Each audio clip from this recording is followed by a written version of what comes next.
Now we will have opening remarks by our local elected officials. We'll have our councilwoman and former Vice Mayor Gwen McKenzie of the 6th District joining us.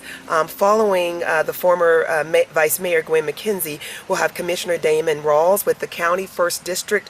And then following Damon Rawls, we'll have our state representative, Sam McKenzie of the 15th District. And I might just add that we have the best representatives in the 6th, the 15th, and the 1st. So will y'all just join me in thanking our great representatives? And beautiful. Good morning. Thank you all for being here. And thank you to everyone who was a part of making today happen and coordinating this beautiful tribute and ceremony memorial to Miss Edye Ellis. To her family, let me say thank you for sharing her with us here in Knoxville, Tennessee. We claim her now. I know you all want to say she's from Chicago, but we claim her now. And so again, before I get started, protocol, if there are any current or former elected officials who are here, would you please raise your hands to be recognized? Okay, and thank you for being here.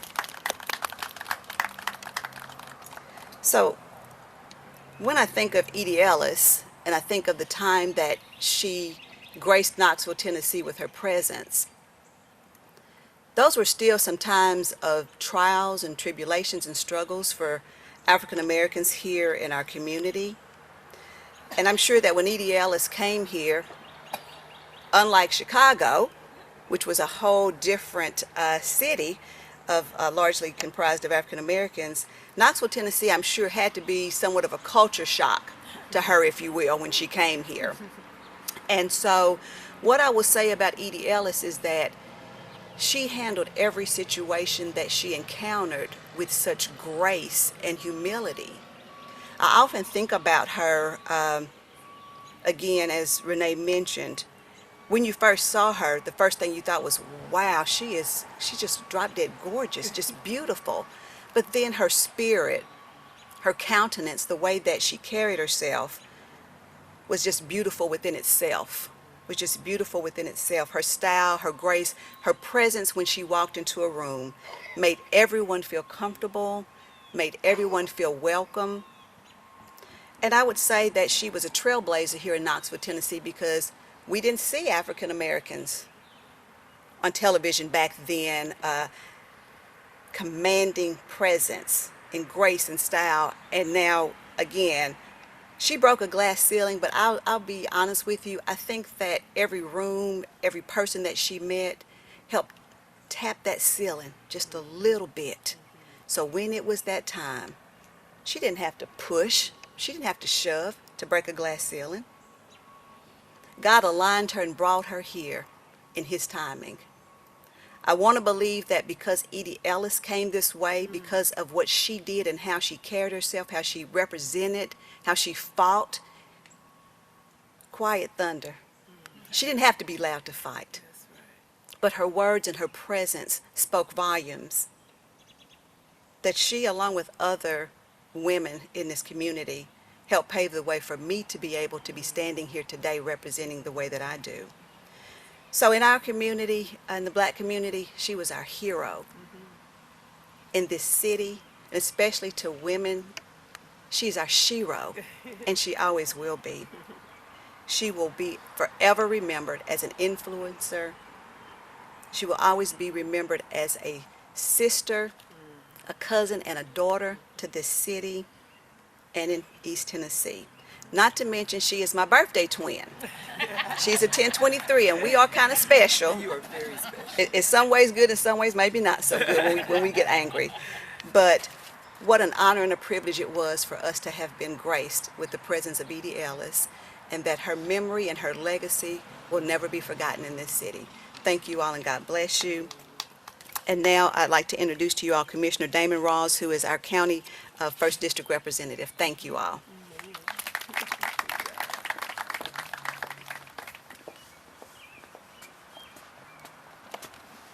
Good afternoon, everyone. So I met Edye several years after I moved here, and she was a wonderful person, and everybody's going to say all these cool things about her, but I thought I would relate her in some words that I thought about her. And so I kind of consider her intelligent and well prepared and a lifelong learner. She was obviously stylish and beautiful, but she was kind and nurturing with a loving and generous heart. Like, you felt that when you spoke to her. You felt it when you met her. She was personable and genuine, which you don't find in a lot of people on television. You see them and they are totally not the people you think that they are, right? But she held true to that. She was passionate and she cared about her heritage. And this is the piece that kind of, when I really dug into what I thought about her, I thought about her being tenacious and a talented storyteller. Imagine the environment she lived in and worked in, and she fought to tell the stories that she fought to tell, right? In an environment in which Miss McKenzie spoke about, it probably wasn't as hospitable as we think it was from today's purview. So I would say, to what everyone has said before, she was an awesome person, and Knoxville is better for her being here. So I'd like to bring up now our state representative, Mr. Sam McKenzie.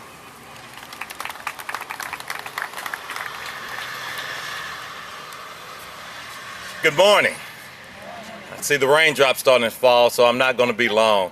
But the one thing, as a budding 11th grader, when Miss Ellis came to Knoxville, the one thing I remember is Edye Ellis was fine, y'all. I'm telling you. She was a beautiful lady, stunning. I remember the day she was introduced at Channel 10 like it was yesterday.